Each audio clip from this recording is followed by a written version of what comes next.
চাওক ৰাজ্যৰ 6 জনগোষ্ঠীৰ জনজাতিকৰণ এতিয়া সুদূৰ পৰাহত নিৰ্বাচন অহাৰ প্ৰাকখনত জনজাতিকৰণ ইছ্যু পুনৰ সৰব হয় জনজাতিকৰণ কেৱল মাত্ৰ এক ৰাজনৈতিক ইছ্যু হিচাপে এতিয়া বিবেচিত হৈছে আৰু এইবাৰ পুনৰ 26ৰ বিধানসভা নিৰ্বাচনৰ প্ৰাকখনত পুনৰ 6 জনগোষ্ঠীয়ে ইতিমধ্যে আন্দোলনত নামিছে ৰাজপথৰ আন্দোলন পুনৰ আৰম্ভ কৰিছে আৰু শেহতীয়াকৈ টাই আহোম জনগোষ্ঠীৰ পিছতে আটাচুৱে সৌসিদিনাখন নতুন দিল্লীত তেওঁলোকে প্ৰতিবাদ সাব্যস্ত কৰিছিল আৰু তাৰ পিছতে এতিয়া উজনিত সদৌ মৰাণ ছাত্ৰ সন্থাই এলানি ধাৰাবাহিক আন্দোলনৰ কাৰ্যসূচী ঘোষণা কৰিছে অহা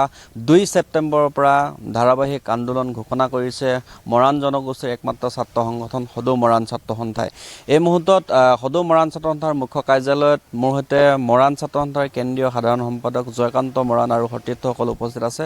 মই এই জনজাতিকৰণৰ বিষয়টোৰ সন্দৰ্ভত অকণমান কথা পাতিব বিচাৰিছোঁ যেহেতু জনজাতিকৰণ কেৱল এটা ৰাজনৈতিক ইছ্যু হিচাপে এতিয়া চিহ্নিত হৈছে কাৰণ নিৰ্বাচন অহাৰ প্ৰাকখনত এতিয়া পুনৰ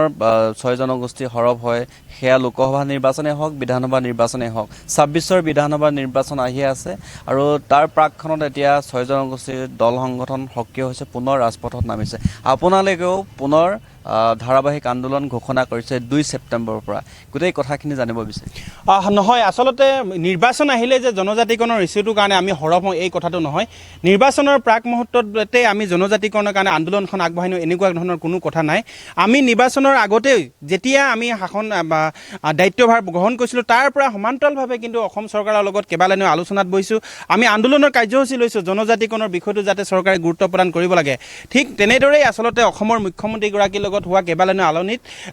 কেইবালানিও আলোচনাত অসমৰ 6 জনগোষ্ঠীৰ লগতে মৰাণ মটকসকলক কিন্তু জনজাতিকৰণ দিব বুলি স্পষ্ট ৰূপত হিমন্ত বিশ্ব শৰ্মা নেতৃত্বাধীন চৰকাৰখনে কৈছিল কিন্তু শেহতীয়াকৈ দেখিলোঁ কেন্দ্ৰীয় মন্ত্ৰীৰ এটা বক্তব্যই অসমৰ 6 জনগোষ্ঠীক যে জনজাতিকৰণ নিদিয়ে বা অসমৰ থলুৱা জনগোষ্ঠী মৰাণ মটকসকলক যে জনজাতিকৰণৰ পৰা বঞ্চিত কৰি ৰাখিছে এই চৰকাৰখনে যে মিছা প্ৰতিশ্ৰুতি দি আছিল এই কথা স্পষ্ট হৈ পৰিলে কাৰণ কেন্দ্ৰীয় মন্ত্ৰীগৰাকীয়ে স্পষ্ট কৈছে যে অসমৰ 6টা জনগোষ্ঠী জনজাতিকৰণৰ ক্ষেত্ৰত অসম চৰকাৰে কোনো ধৰণৰ প্ৰতিবেদন পোৱা নাই আজি তাৰিখলৈকে সেই কথাটোৱে আচলতে অসমৰ মাননীয় মুখ্যমন্ত্ৰী যিগৰাকী দক্ষ মুখ্যমন্ত্ৰী বুলি তেওঁলোকে দম্ভালি মাৰি থাকে সেই হিমন্ত বিশ্ব শৰ্মা যে এগৰাকী মিছলীয়া মুখ্যমন্ত্ৰী এই কথাটো প্ৰমাণ হ'ল গতিকে আমি সদৌ মৰাণ ছাত্ৰ সন্থাই অহা 2 ছেপ্টেম্বৰ তাৰিখৰ পৰা এলানি কাৰ্যসূচী ঘোষণা কৰিছোঁ 2 ছেপ্টেম্বৰ তাৰিখে তালাপত বৃহৎ জোৰ সমদল কাৰ্যসূচী হাতত লোৱা হ'ব সমান্তৰালভাৱে অহা 4 ছেপ্টেম্বৰ তাৰিখে কাকপথাৰ 6 ছেপ্টেম্বৰ তাৰিখে মাঘেৰিটাত আৰু 10 ছেপ্টেম্বৰ তাৰিখে তিনিচুকীয়া সদৰত এক বৃহৎ জোৰ সমদল কাৰ্যসূচী লোৱা হ'ব আৰু যদি এই জোৰ সমদল কাৰ্যসূচীৰ পাছতো যদি তেওঁলোকে পদক্ষেপসমূহ গ্ৰহণ নকৰে অহা 15 ছেপ্টেম্বৰ তাৰিখৰ পৰা কিন্তু আমি অৰ্থনৈতিক অৱৰোধৰ কাৰ্যসূচী হাতত ল'ম আৰু এটা কথা মুখ্যমন্ত্ৰীগৰাকীক স্পষ্ট কৰি দিছোঁ শেহতীয়াকৈ হোৱা যিসমূহ আলোচনাৰ যিসমূহ সিদ্ধান্ত গ্ৰহণ কৰা হৈছিল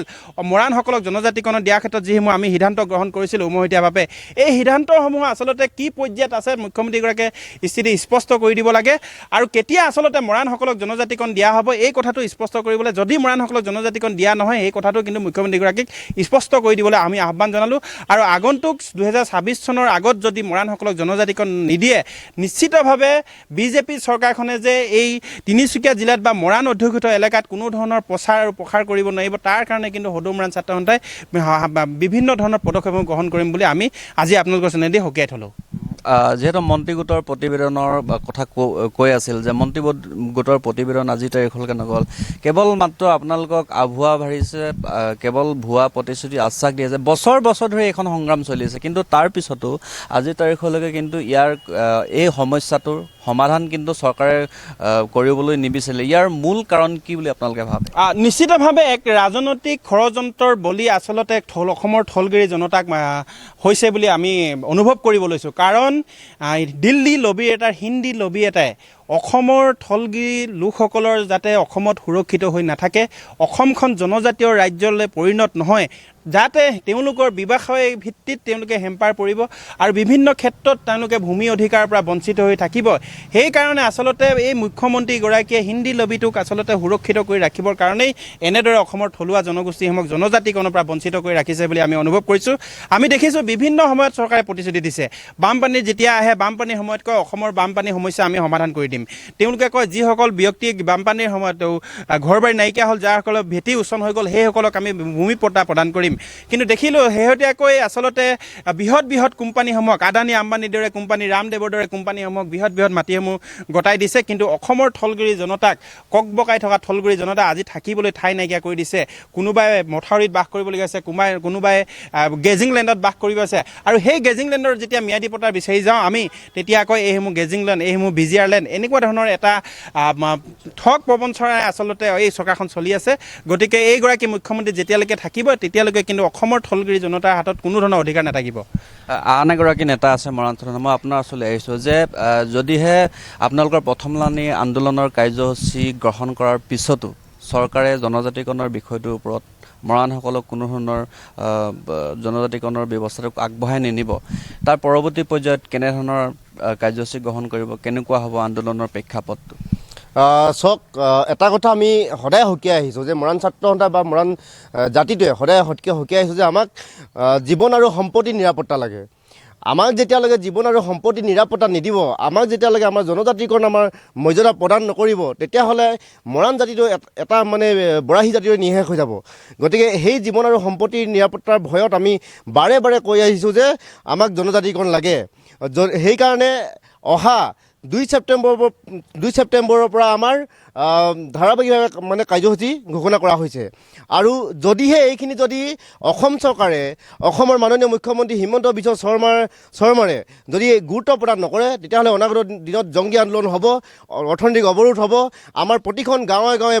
প্ৰতিখন মৰাণ ছাত্ৰ সন্থা আঞ্চলিক সমিতি শাখা সমিতি পৰ্যায়ত আমাৰ বিভিন্ন ধৰণৰ আলোচনা হৈছে আমি বিষয়সমূহ সিহঁতৰ ওচৰলৈ লৈ গৈছোঁ আমাক কিয় জনজাতিকৰণ লাগে আমাক কিয় জনজাতিকৰণ দিয়া নাই তাৰ প্ৰত্যুত্তৰ কিন্তু আহিবলগীয়া সময়ত আমি মৰাণ ছাত্ৰ সন্থাৰ লগতে মৰাণ জনজাতি ৰাইজে দিবলৈ সাজু আছোঁ চাওক এইদৰে এতিয়া নিৰ্বাচনৰ প্ৰাকখনত ৰাজ্যৰ 6 জনগোষ্ঠীয় সংগঠনসমূহে পুনৰ ক্ষোভত ফাটি পৰিছে পুনৰ আন্দোলনৰ বাবে ৰাজপথত তেওঁলোকে নামিছে অহা 2 ছেপ্টেম্বৰ তাৰিখৰ পৰা মৰাণ ছাত্ৰ সন্থাই মৰাণ জনগোষ্ঠীৰ ৰাইজক লগত লৈ ৰাজপথত আন্দোলন কৰিব তেওঁলোকে আন্দোলন ইতিমধ্যে ধাৰাবাহিক আন্দোলন ঘোষণা কৰিছে 2 ছেপ্টেম্বৰৰ পৰা যেহেতু জোৰ সমদল তিনিচুকীয়া জিলাৰ বিভিন্ন ঠাইত অনুষ্ঠিত হ'ব তাৰ পৰৱৰ্তী পৰ্যায়ত 15 ছেপ্টেম্বৰৰ পৰা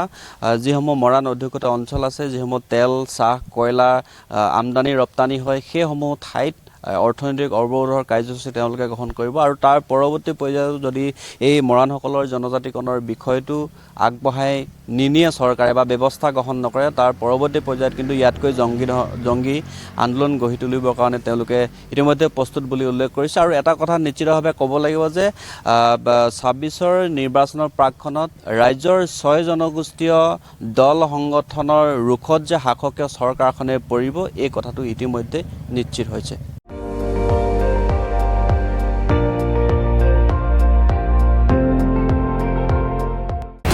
আপুনি চাই আছে ND24 সৰ্বশ্ৰেষ্ঠ নহয় সৰ্বোত্তমৰ দৌৰ